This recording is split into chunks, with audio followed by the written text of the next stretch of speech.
My wife betrayed me, tried to destroy me in court. But quietly, I controlled everything. Before we start the story, comment below where you are watching from and never forget to like. Subscribe and also press the bell icon for more new Reddit stories. Let's enjoy the story, everyone. I sat across from Natalie at our old brunch spot, the one with the huge windows and that always fresh coffee smell in the air.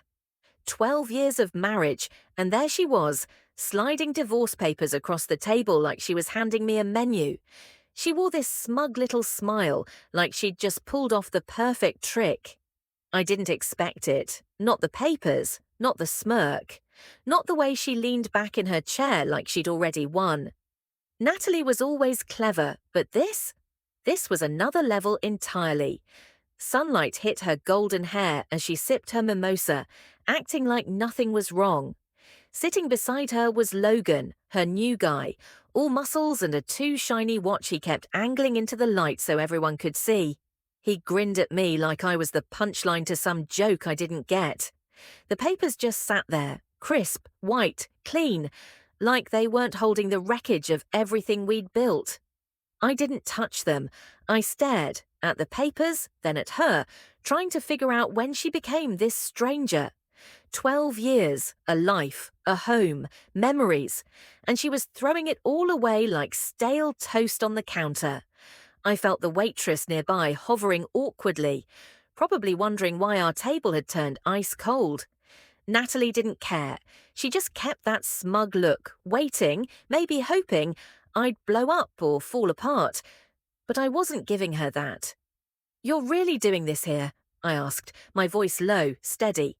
Plates clinked. Laughter from other tables filled the air. She shrugged like it meant nothing and said, "As good a place as any, Eli." Eli. She hadn't called me that in years. It used to be babe or love or honey, back when we were still something. Now it was Eli, like I was just some guy she used to pass on the street. Logan chuckled, showing off as he reached for his coffee. That damn watch again.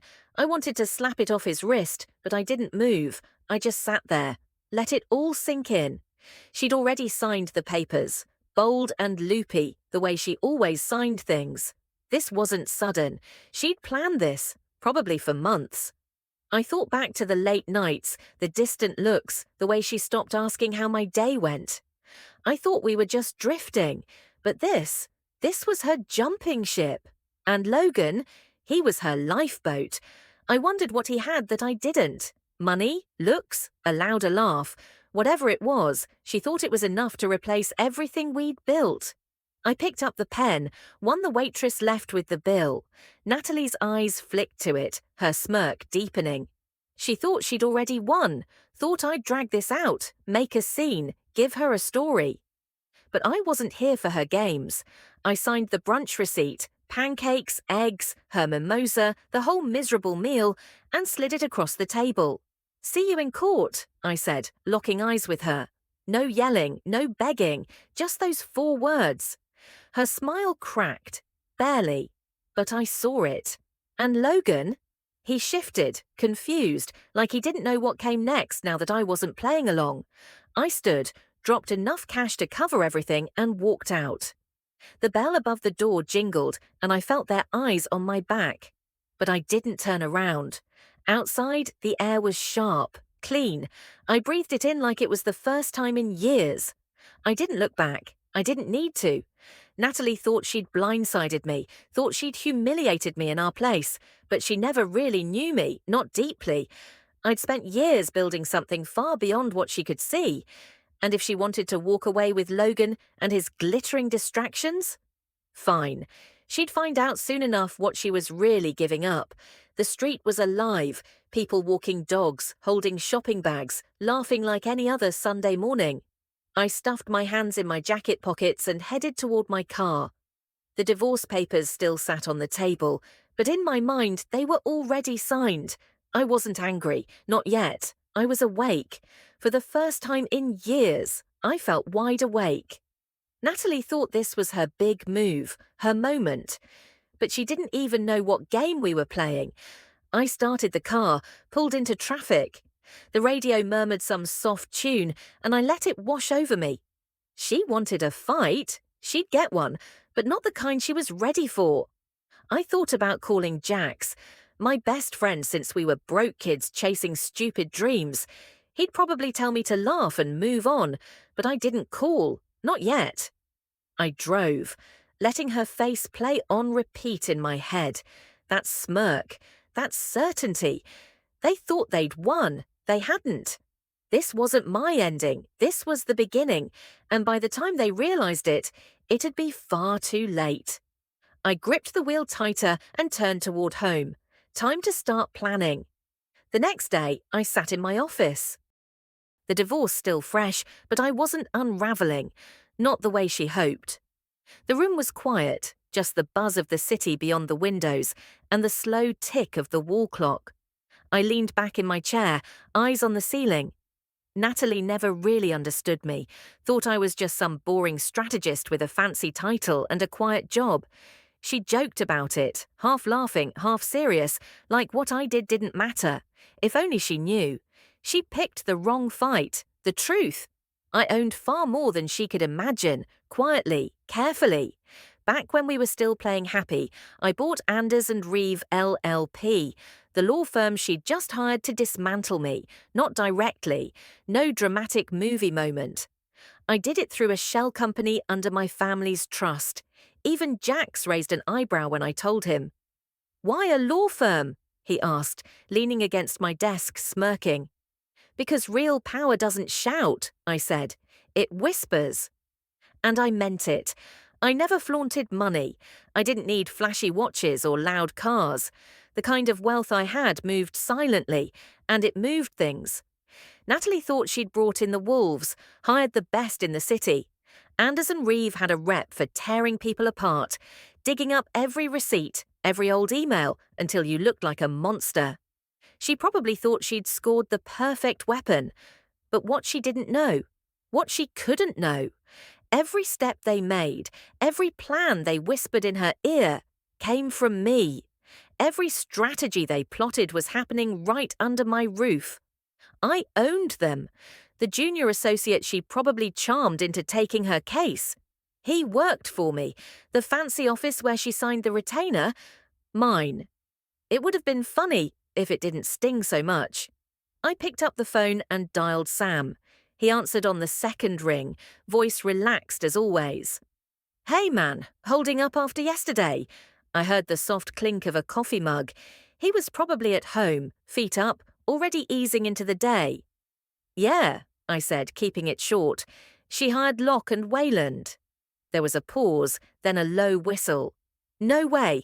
Your firm?" I could hear the grin in his voice, and despite everything, it made me smile. "Yep, my firm." He laughed, short, sharp. "She has no idea, does she?" I leaned forward, elbows on the desk. "Not yet, but she will." We talked a while, trading strategies. Sam was my COO, the guy who kept the machine running at the holding company I built from scratch. He knew every asset, every move I'd made in the shadows to grow the empire quietly. The trusts, the shell companies, the offshore accounts. He helped me piece it all together. Cassandra thought I was just some guy with a good job and a few investments. She had no idea about the millions tucked away, the properties, the silent stakes in firms like Locke and Wayland. I kept it that way on purpose. Flashy guys like Tyler needed to show off, to prove something. Me? I had nothing to prove. I hung up and pulled out the file on Locke and Wayland. It wasn't thick, just a few pages outlining the acquisition, ownership layers, and legal masks I'd put in place to keep my name off the books. I bought it 5 years ago, back when Cassandra still talked about starting a family, before everything began to fall apart. The firm had been a smart move, a way to diversify, to put a foothold in the legal game. Now?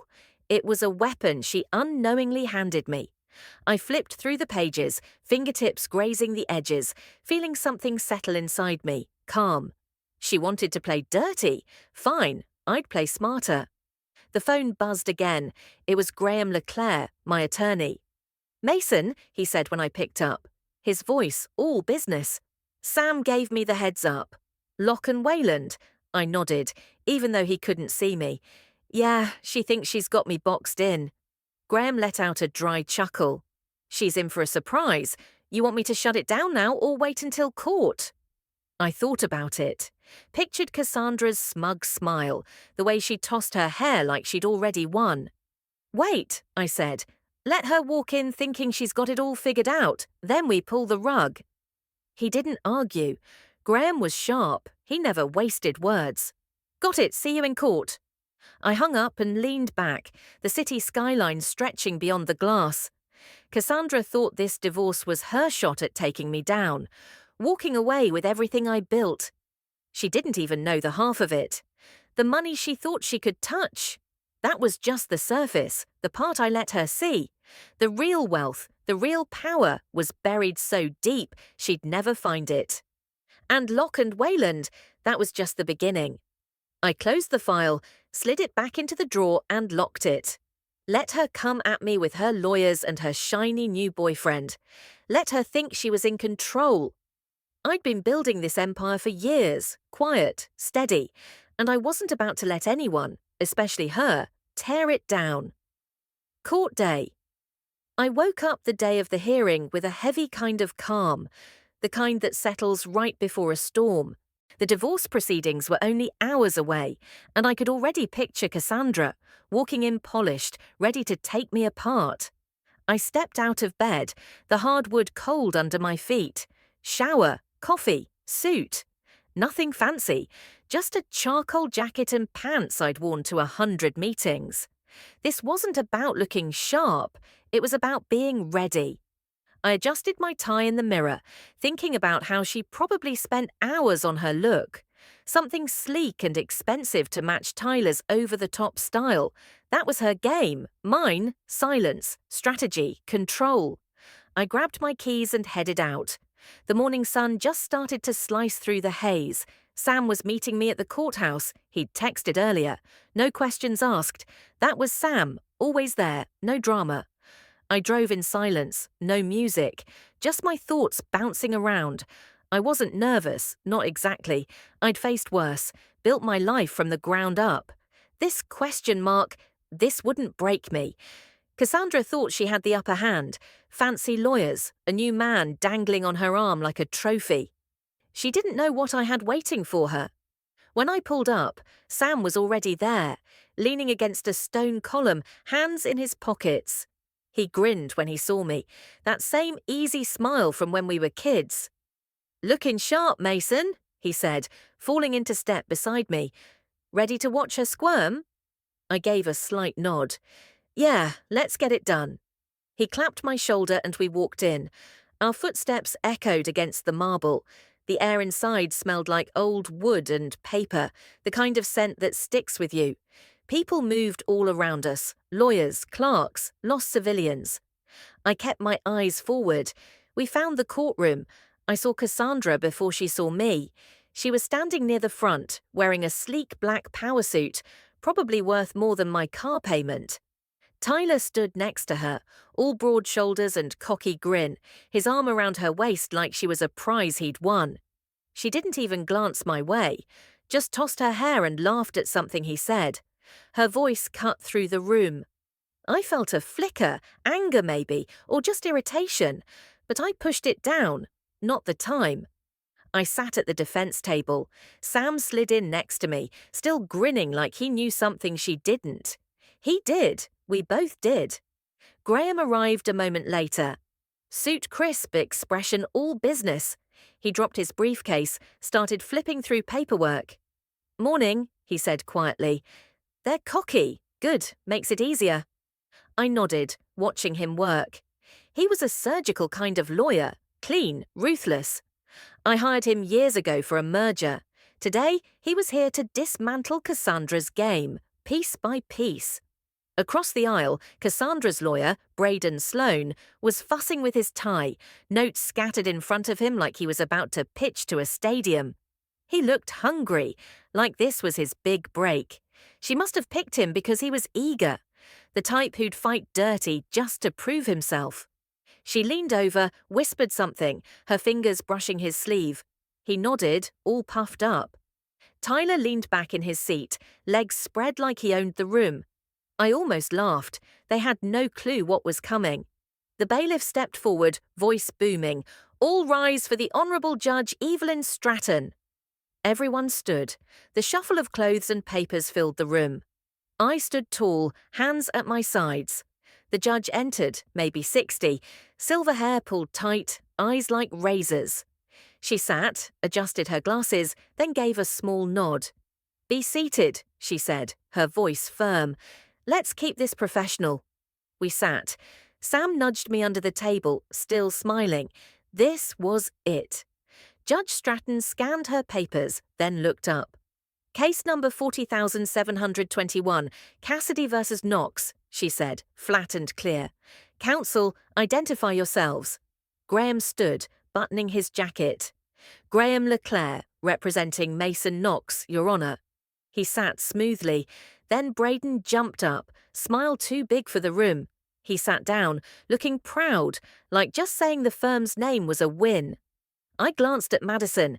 She stared straight ahead, the smirk from brunch still on her lips.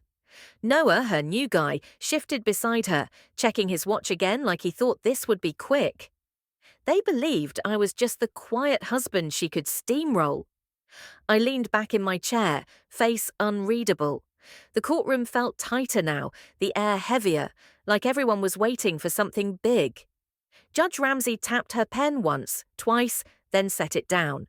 She looked at me, then at Ethan, then back again. I met her eyes and held them. This was my moment. I wasn't blinking. The room buzzed with that low hum you get when everyone's waiting for something but has no idea what it is. I sat still, hands on the table, watching Madison. She leaned into Ethan, whispering something, her fingers tapping the edge of her chair like she wanted it over with. Noah slouched back, one arm over the seat, like he was watching a ball game instead of a divorce hearing. I could feel Marcus beside me, quiet but charged. He was always calm under pressure. My lawyer, Aaron Bishop, flipped through his papers like this was just another day, because for him it was. But this day was different. Today, I held the ace. Ethan stood up, smoothing his jacket, that same smug smile on his face. "Your Honour," he began, loud and sure, like the whole room should listen. "I'm here representing Madison Weller in a straightforward matter. My client has endured years of emotional neglect by Mr. Weller, who put his work above their marriage. We're asking for a fair split of assets, half of his declared income and property, and spousal support to maintain her standard of living." He paused and looked at Madison like they'd practiced that line. She nodded. Her smirk grew. Noah gave a soft laugh like the outcome was obvious. I didn't flinch. Let him talk. The more confident he got, the better this would land. Then Judge Ramsey raised her hand, a small motion but enough to freeze Ethan mid-sentence. His mouth hung open, caught mid-word. The room went still. She looked at me, then at him, then back at me. Tap. One click of her pen echoed through the room. She leaned forward. "Mr. Weller," she said, her voice sharp and clear, "as the registered majority owner of Sterling and Price LLP, would you like to continue allowing this representation?" It was like a grenade had gone off, and everyone was waiting to see where the pieces landed. Ethan's face went pale. His papers slipped in his hands. Madison turned to me so fast, the smirk gone, her face wide-eyed and confused. Noah sat up straight, blinking like he'd missed something important. "What does that mean?" he muttered. "They're disqualified or something." Marcus nudged me under the table. I could feel his grin without even looking. Aaron stayed focused, not a flicker of surprise, but I caught the smallest smile at the corner of his mouth. I leaned forward, hands flat on the table. "No, Your Honour," I said calmly. "I'd like to withdraw their representation, effective immediately." The words dropped like a stone in water. Ethan choked on air, scrambling to respond. Madison shot up from her chair, hands slamming the table. "What? That's not— he can't do that." The bailiff stepped forward, but Judge Ramsay didn't even blink. "Miss Weller," she said, cool and firm, "sit down." Madison froze, then dropped back into her chair, glaring at me like she wanted to set me on fire with her eyes. Ethan fumbled through his papers, muttering to himself. Noah leaned in, whispering, "He owns the firm." She didn't answer, just stared at me, breathing fast. I sat back. Let it settle. I could have told her years ago about Sterling and Price, the quiet purchase tucked into my portfolio, but I never did. I never bragged. She thought I was some boring finance guy. Now she was learning the truth, the hard way. Judge Ramsay tapped her pen again and looked at Ethan. "Counselor, do you have anything to say?" he stammered, pushing his hair back. "Your Honor, this is highly irregular. I wasn't informed. Our firm didn't disclose." She cut him off with a look. "Ownership is not my concern, Mr. Gray. Mr. Weller has the right to terminate representation. We'll review ethics later. For now, I suggest you sit." Ethan collapsed into his chair like a kid who lost his allowance. The courtroom was quiet, everyone holding their breath again. Madison stared at me. Noah fidgeted, like he realized he was on the wrong team. I didn't smile. I didn't gloat. I just let the silence stretch. This was the moment I'd built toward without even knowing it. She came in thinking she'd crush me, but I'd already turned her move against her, and we weren't even close to done. The room still felt thick when Judge Ramsay's words sank in. Madison jumped up again, her voice sharp and cracking. "This isn't legal. He's sabotaging me." Her perfect hair was coming undone. Her hands shook. Ethan reached for her, desperate. "Madison, please," he whispered, but she yanked away, eyes burning into mine. Maybe I had set her world on fire. Noah sat there, shoulders slumped. "Babe, what's going on?" he asked, too soft and too late. She didn't answer, just stared at me, furious and lost. I didn't say a word, just held her gaze. Judge Ramsay cleared her throat, and Madison sank back into her seat. But her eyes never left me. The judge adjusted her glasses, her voice cool. "Mr. Gray, I assume you can explain why your client is so surprised?" Ethan fumbled again, tie crooked, confidence gone. "Your Honor, neither I nor my client were aware of Mr. Weller's ownership. There was no disclosure, no conflict check." "Then that's your firm's issue," she cut in. "Mr. Weller is within his rights to remove representation as long as it aligns with ethics. We'll address that now?" She flipped a page, eyes scanning. Did Ms. Weller disclose her past relationship with the defendant? When signing with Sterling and Price? Ethan froze. His mouth moved, but nothing came out. Madison turned to him, furious. "What is she talking about? I told you everything." He looked terrified. "You said you were married to him. You never said he owned the firm." She went pale, then red. "I didn't know. How could I know that?" Judge Ramsay didn't blink. "She failed to disclose a clear conflict. Your firm failed to catch it. This is simple. Representation is disqualified. Mr. Weller's withdrawal stands." She tapped her pen once, sharp, final, like a hammer hitting a nail. Savannah exploded again, slamming her hands on the table. "I didn't lie. I picked your firm because it was the best, not because of him. He's twisting this. He's cheating." The bailiff stepped forward again, but Judge Hartley waved him off, her expression hard. "Mrs. Monroe, control yourself, or I'll have you removed from the courtroom." I leaned back, feeling Marcus nudge me under the table, his grin wide now. Nathan scribbled something on his notepad, cool as ever. Across the aisle, Savannah was unraveling, and I could see it in her eyes, real fear, not rage. She was realizing just how badly she'd misjudged me. She'd chosen Maddox and Finch because she thought they were some powerhouse that would crush me. She didn't know they were mine, didn't know I'd bought the firm years ago, back when she was still smiling at me over dinner. I'd never told her, not because I was hiding it, I just didn't need to. She always laughed at my boring work, never asked questions. Now those details she ignored were eating her alive. Braden tried to recover, standing again, voice shaky. Your Honour, this puts my client at a serious disadvantage. We respectfully request a continuance to retain new counsel. Judge Hartley didn't even look up from her writing. Request noted, but Mrs. Monroe chose her representation. She'll live with that choice. Today we proceed with what's on the table. Braden slumped back into his chair, defeated. Savannah turned toward me, her voice low, venomous. You planned this, didn't you? You set me up. I looked her straight in the eye, face unreadable. No, Savannah, you set yourself up. It was the first thing I'd said since the reveal, and it hit like a slap. She flinched, then looked away, mumbling something to Braden I couldn't hear. Cal sat beside her, leaning in again. So what now? You don't have a lawyer? Savannah shoved him back, snapping, Shut up, Cal. He shrank down, confused and helpless, and I almost felt bad for him, almost. Judge Hartley turned to Nathan. Mr. Hale, you may proceed.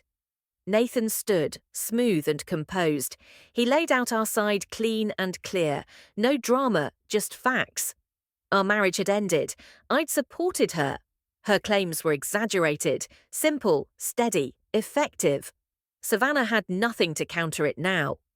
Braden was flustered, pages out of order. I watched her hands twist in her lap, her breathing too fast. She'd come in expecting to walk out with half my life. Now she had no lawyer, no plan, nothing. When Nathan sat down, Judge Hartley looked at Savannah. Mrs. Monroe, you're welcome to represent yourself for the remainder of the hearing, or we can reconvene after Mr. Hale completes his side. Your choice. Savannah didn't answer right away. She stared at me, then at the judge, then back again. Finally, she muttered, I need time. The judge nodded. Very well. Hearing adjourned until tomorrow, 9 a.m. Get your house in order. She slammed the gavel down, and the room exhaled. I stood buttoning my jacket. Marcus clapped me on the back.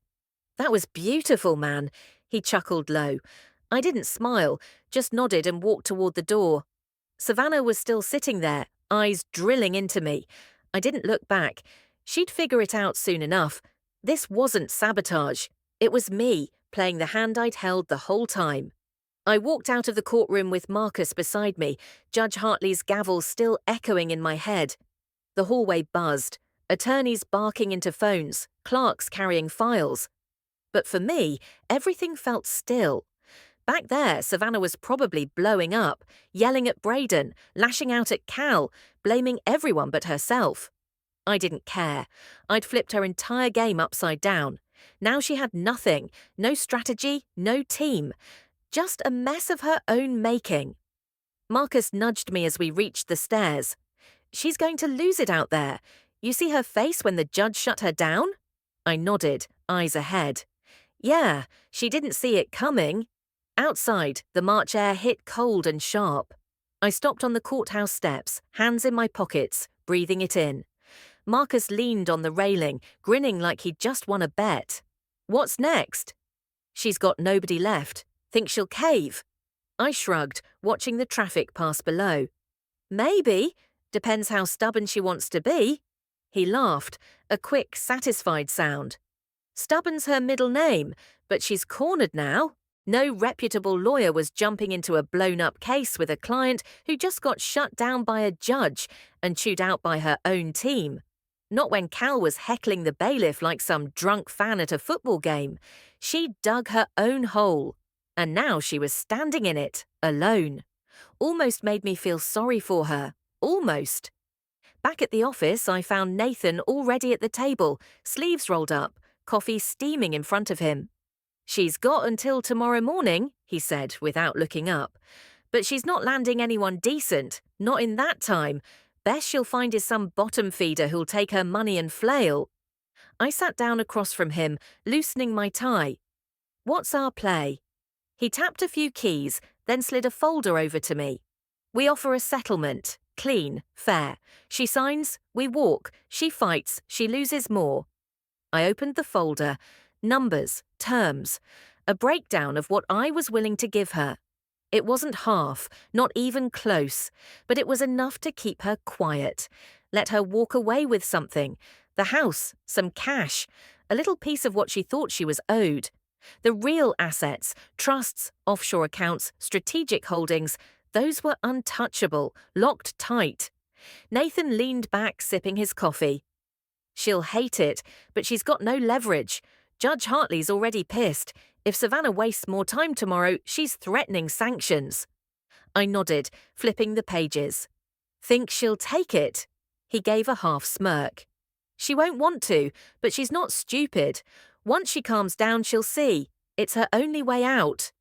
He wasn't wrong. After the disqualification, Savannah had tried calling other firms right there in the courthouse lobby. I'd seen her, pacing, her voice rising. But this city talks, fast. I closed the folder and slid it back. Draft it, get it to her today.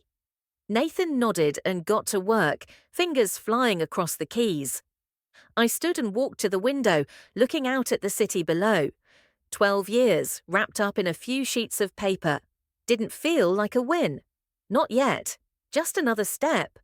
Later that afternoon, Nathan sent the settlement offer to Savannah's personal email. No lawyer left to take it now. I pictured her opening it, probably still in that big house we once shared. Cal hovering nearby, looking clueless. She'd read it, fume, maybe throw something. But reality doesn't care about tantrums. I wasn't moving, and she didn't have the firepower to make me. That evening, my phone buzzed. Nathan. She responded, he said, flat. Says it's insulting, wants double. I wasn't surprised. Savannah always wanted more, always pushed. What did you tell her? I asked. He let out a short, dry laugh. No dice. Take it or see us in court tomorrow. What did she say to that? She hung up, but she's rattled. Give her a few hours, she'll crack. I hung up and poured myself a glass of water. Watched the bubbles rise. She could fight, but she was already losing. She wanted to fight, but the clock was ticking, and Judge Whittaker wasn't playing around. Sanctions meant fines, maybe worse, and Vanessa didn't have the kind of money to waste like that, not without me. The next morning, I was back in the courtroom. Devon stood beside me, Marcus already at the table.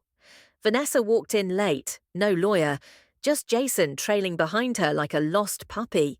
She looked worn out, dark circles under her eyes, suit wrinkled like she hadn't slept. Judge Whittaker didn't waste time. Mrs. Langston, I assume you're representing yourself? Vanessa nodded, jaw tight. Yes, Your Honour. The judge raised an eyebrow. Very well, Mr. Ward, proceed. Marcus stood and calmly laid out the settlement offer again, measured, direct. Vanessa tried to cut in, ranting about how I'd tricked her, how it wasn't fair. But Whittaker shut her down cold. You've had time to prepare, she snapped, her voice sharp. This isn't a soap opera. Accept the offer or we move forward, and I'll be adding sanctions for wasting the court's time. Vanessa went silent. Her hands clenched on the table. I saw the fight drain out of her. Then she signed the papers, pressing hard, face stiff with bitterness. Jason walked out before she did, didn't even wait for her. I watched her leave, the door swinging shut behind her. It was over. She'd lost, and she knew it. I didn't cheer, just stood there, letting it settle. She'd thrown everything she had at me, and I'd turned it all back on her. Now she was gone, and I was still standing. I left the courthouse with the signed settlement in my hand and Vanessa finally out of my life. The air outside felt lighter, like something heavy had finally lifted. Devon walked beside me, hands in his pockets, whistling some tune I didn't recognize. You did it, man, he said, grinning. She's gone, and you're still standing. How's it feel? I shrugged as we stepped onto the sidewalk. Doesn't feel like much. Just finished. He nodded like he understood. We walked to my car in silence. The city buzzed around us, horns, footsteps, voices. But I was stuck in my own head, replaying everything. The way Vanessa's face looked when she signed, furious, cornered. Back at my office, I shut the door and sat behind my desk. The quiet wrapped around me like a blanket. The case file was still there, a thick stack of papers Marcus had left. I pulled it over and flipped through it, not sure why. Maybe I just needed to see it one last time. Vanessa had tried everything, dug through old texts about me working late, bank statements she thought were the whole story, twisting whatever she could into claims of emotional neglect. I skimmed the messages, dry, clipped notes about meetings and deadlines. Stuff she ignored back then, but now tried to weaponize. It was almost laughable how desperate she'd gotten. But none of it mattered. That was the surface, the distraction, the real assets, the millions, the real estate, the shares in firms like Weston and Crane were buried deep, locked in blind trusts with Devon managing it all. She never stood a chance. I closed the file and leaned back, staring at the skyline. The sun dipped low, bathing the buildings in gold. I thought about how she'd walked in with Jason, certain she'd destroy me, and left alone. He bailed the moment things got hard. That's who she chose over me, a guy who wouldn't even stay when it counted. But I wasn't mad, not anymore. I just felt free. Like I'd been carrying something for years, and now it was finally off my back. Vanessa thought she knew me, thought I was just some dull guy who'd hand over everything. She didn't know the half of it, and now she never would. My phone buzzed on the desk, a text from her, just one line. "How long have you owned them?" I stared at it. Her voice practically echoed from the screen. She meant Weston and Crane. She was still reeling, still trying to understand how I pulled it off. I could have told her, 5 years ago, when she still believed in the life we were pretending to build, when I was quietly creating something bigger than she could see. But I didn't reply. I set the phone down, face up, and left it there. She didn't deserve the answer. She made her choices. I made mine. I stood and poured a glass of water from the pitcher on the shelf, the cold steadying me. The office was quiet now. Devon had gone home, Marcus off doing whatever lawyers do after a win. It was just me, alone in the hum of the building, with the faint sounds of traffic outside. I walked back to the window, glass in hand, and thought about what came next. This wasn't a victory lap. I didn't need a party, that wasn't me. Vanessa had hit me with everything, and I turned it back without flinching. That was enough. I took a sip of water and remembered those early days, back when we were broke and just trying to figure things out. She'd been different then, softer, laughing at my bad jokes, curled up next to me on that old couch we found on the curb. Somewhere along the line she changed, or maybe I did. Either way, it was over. The divorce was final, the deal locked in. She was gone. I didn't need to look back, didn't need to wonder what we could have been. I'd built something solid, something that was mine, and she couldn't touch it. The phone buzzed again. Another message from her. I didn't check it, just flipped the phone over and left it face down. Whatever she had to say, it didn't matter. I finished the water, set the glass on the desk and grabbed my jacket. The day was over. I was ready to go home. Not to the house we shared, but to the apartment I'd moved into months ago. Small, simple, mine. I locked the office door behind me and took the elevator down. The soft ding of each floor felt like closure. Out on the street, the air was cooler, the city settling into night. I walked to my car, hands in my pockets, feeling lighter than I had in months. Her question echoed. How long have you owned them? But I pushed it away. She might find out one day, dig around, piece it together. But by then, it would be too late. I was already gone. The engine purred as I started the car. I pulled into traffic, the city lights blurring by. This wasn't the end of my story, just the end of hers in mine. And that was fine. The next morning, I woke up in my new apartment, sunlight spilling through the blinds onto bare walls. It wasn't fancy, just a one-bedroom with a small kitchen and a view of the street. But it was mine. That mattered. No trace of Vanessa, no sound of her voice, no cluttered memories lying around. I got out of bed, the floor cool under my feet, and made coffee. The machine gurgled while I stood there in sweatpants and a t-shirt. The divorce was over. The papers were signed. Now it was just me. I didn't feel like celebrating, not the way Devon probably would, with drinks and laughter. That wasn't my style. I just wanted to move forward, keep building. I took my coffee to the little wooden table I bought second-hand and sat down, watching the city wake up.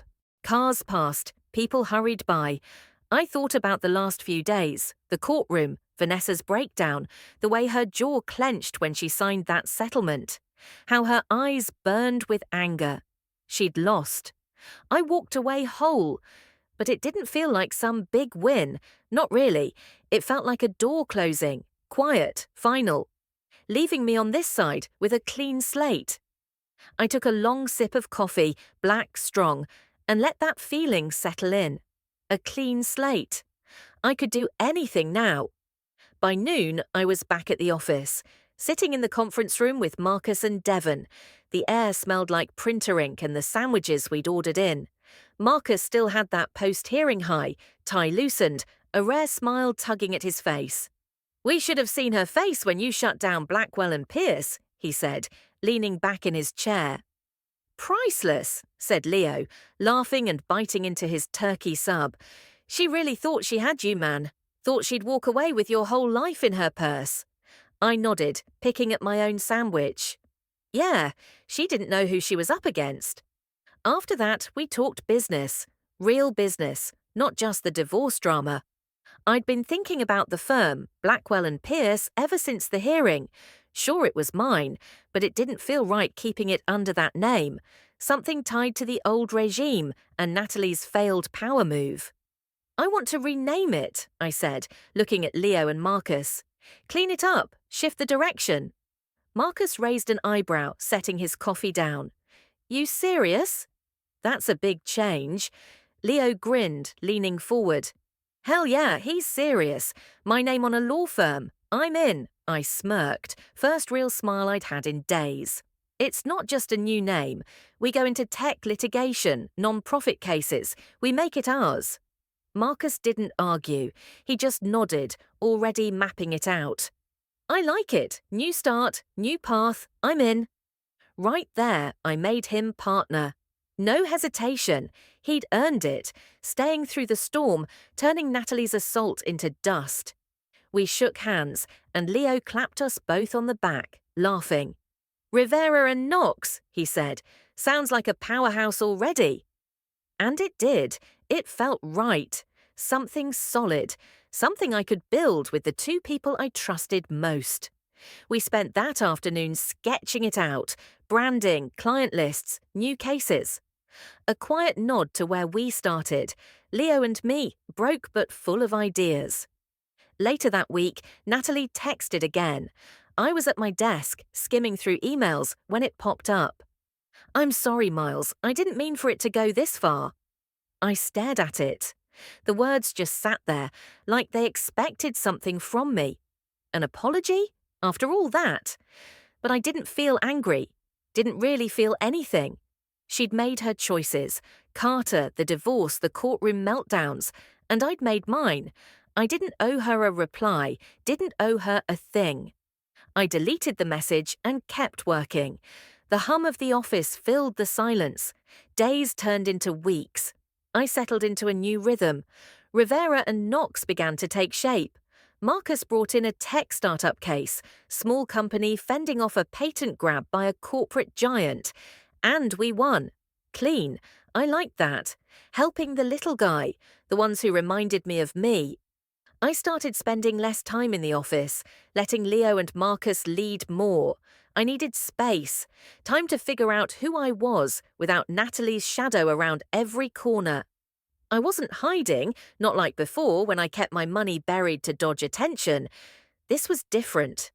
One night, I was at the apartment cooking dinner. Just chicken and rice, nothing fancy. The smell filled the place, warm, simple, and it hit me. I hadn't cooked like that in years. Natalie always wanted takeout or some showy restaurant, something to impress. This was better. I ate at the table, no TV, no noise, just me. That's when I realized I wasn't mad at her anymore. She tried to break me, and I came out stronger, not because I won, but because I let her go. I didn't need revenge, didn't need her guilt. I was done. I cleaned the dishes, the sound of water grounding me, looked around, bare walls, a few boxes left. But it was mine, and it was starting to feel like home. I didn't need much, just enough to keep going. The firm was thriving, and my life, it was mine again. Natalie was just a memory now, fading. I turned off the lights and headed to bed. The city buzzed outside. This was the rebuild, quiet, steady. And I was okay with that. Continued in next message. Here's the continuation and completion of the rewritten script, preserving all original content, length, and emotion, with enhancements for grammar, tone, and YouTube compliance. I stood on the porch of the lake house I bought upstate. The morning air was crisp, cool against my skin. It had been a few months since the divorce. The city felt like another lifetime. The lake stretched out in front of me, still and wide, reflecting red and gold trees. I'd found the place on a whim, a weathered cabin with a dock, a view that quieted everything else. Not fancy, nothing like the big house Natalie and I used to share. That's why I liked it. No pretense, no ghosts, just me, and the quiet. I sipped my coffee, the mug warm in my hands. This was the win. Not the courtroom, not the settlement. This. The weeks after the hearing blurred together, launching Rivera and Knox, tying off old threads, moving forward. I started coming up here on weekends, then longer. Each time I unpacked a little more. Some books, a chair, a frying pan. It was starting to feel like mine. I even started cooking again, real meals. Last night I made stew, chopped vegetables with a dull knife. The smell filled the cabin, made it feel alive. Natalie would have hated it. Too simple, too messy. But it didn't matter anymore. I was learning who I was without her. And I liked that person. Back in the city, I began mentoring young founders, kids with big dreams and no capital, like Leo and I used to be. I'd meet them in coffee shops, listen to their pitches, help them find their footing. One kid, Sam, skinny, full of energy, had a tech idea to help small farmers track crops. I connected him with Marcus for the legal side, gave him a little seed money. Watching him light up, talking fast about the future, it made me feel useful again, maybe even proud. I wasn't hiding anymore, I was living. I set my mug on the porch railing and walked to the dock. The boards creaked under my boots, the water lapped gently. I thought about what Leo asked me a few weeks ago. We were working late, going over a case, when he leaned back and asked, "You ever regret marrying her?" I paused, surprised. Her face flashed in my mind, smirking at brunch, panicked in court, but it didn't sting like before. "No," I said, meeting his eyes. "She showed me exactly who I didn't want to become." He nodded. He understood. We moved on. No big moment, just truth. Out here, that answer felt even more true. Natalie pushed hard, and I came out stronger.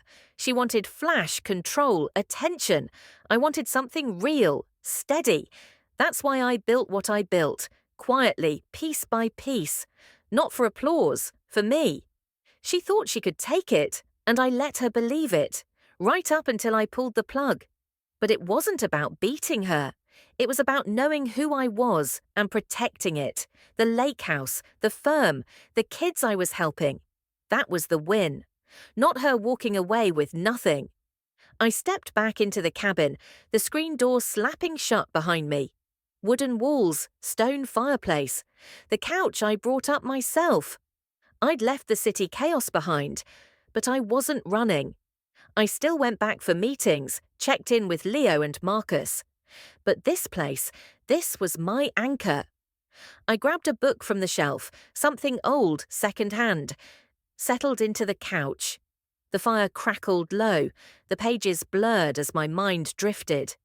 Back to the early days with Natalie, when we were broke and hopeful, before she started chasing something else. I didn't miss her, not like I thought I would. Maybe I missed the idea of us. But that was long gone. Leo came up for the weekend, pulled in late Saturday afternoon, dust trailing behind his car. He hopped out with a six-pack and a grin. "Nice spot," he said. "You going full hermit on me?" I laughed, cracking open a beer. "Nah, just breathing." We talked about the firm. Rivera and Knox was taking off. More cases. A name people were starting to notice. He asked if I'd heard from Natalie. I shook my head. "Not since the apology text. She's done." He nodded, sipping his beer. "Good, you don't need that noise." We stayed out on the porch as the sun dipped behind the trees. The lake went dark and still.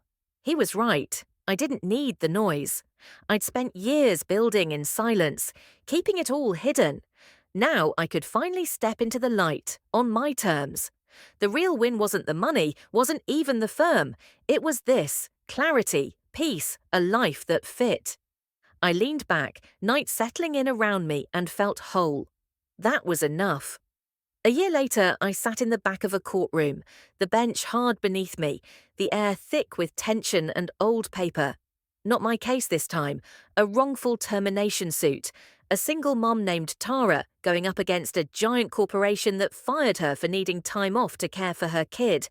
Marcus represented her. I was just there to watch, quiet. The room wasn't full, lawyers, a few reporters, regular folks like me. I leaned back, arms crossed, and watched Marcus work. He was sharp, calm, focused. He told Tara's story, how they tried to drown her in paperwork and lies, how she stood her ground. She sat small but steady, hands tight in her lap. It moved quickly. Marcus had the proof, emails, timestamps, a manager's slip in a deposition. The other side folded. The judge, young but worn out, ruled fast. Tara won, full back pay, her job if she wanted it. She didn't smile, not at first, just nodded, like it didn't feel real yet. As people cleared out, she shook Marcus's hand, then saw me. She walked over, unsure, eyes searching mine. "You're Mr. Knox, right?" she asked. "Marcus said you made this possible." I nodded, just helped where I could. She smiled, small but real. "Thank you," she said again, then left. Steps lighter than before. I sat a moment longer, letting the quiet settle. Marcus loosened his tie and sat beside me. "She deserved that win," he said. I nodded. "Yeah, glad we could give it to her." No more words, just sitting there. This was Rivera and Knox now. Real people, real stakes. Not just big clients with deep pockets. It felt right. Like the firm had finally become what I always meant it to be. I thought about Natalie, how she tried to rip me apart in a room like this. Walked in with her smirk, her team of lawyers, thinking she'd leave with half my life. But I'd already won before she even walked through the door. Not because I beat her, because I built something she could never touch. And now, it was bigger than her games. I drove back to the lake house that night, the road winding, the stars clear and sharp. The cabin waited, still and warm. I dropped my keys, lit a fire. It had been a year since I turned her attack into freedom, and I spent it building, the firm, the mentoring, this home, all mine. Not shaped by her, shaped by me. I didn't need to prove anything. Tara knew, Sam knew, Leo and Marcus knew. That was enough. I grabbed a beer, sat by the fire, the lake just beyond, still and dark. I thought about the journey. From nothing, scraping by, to this.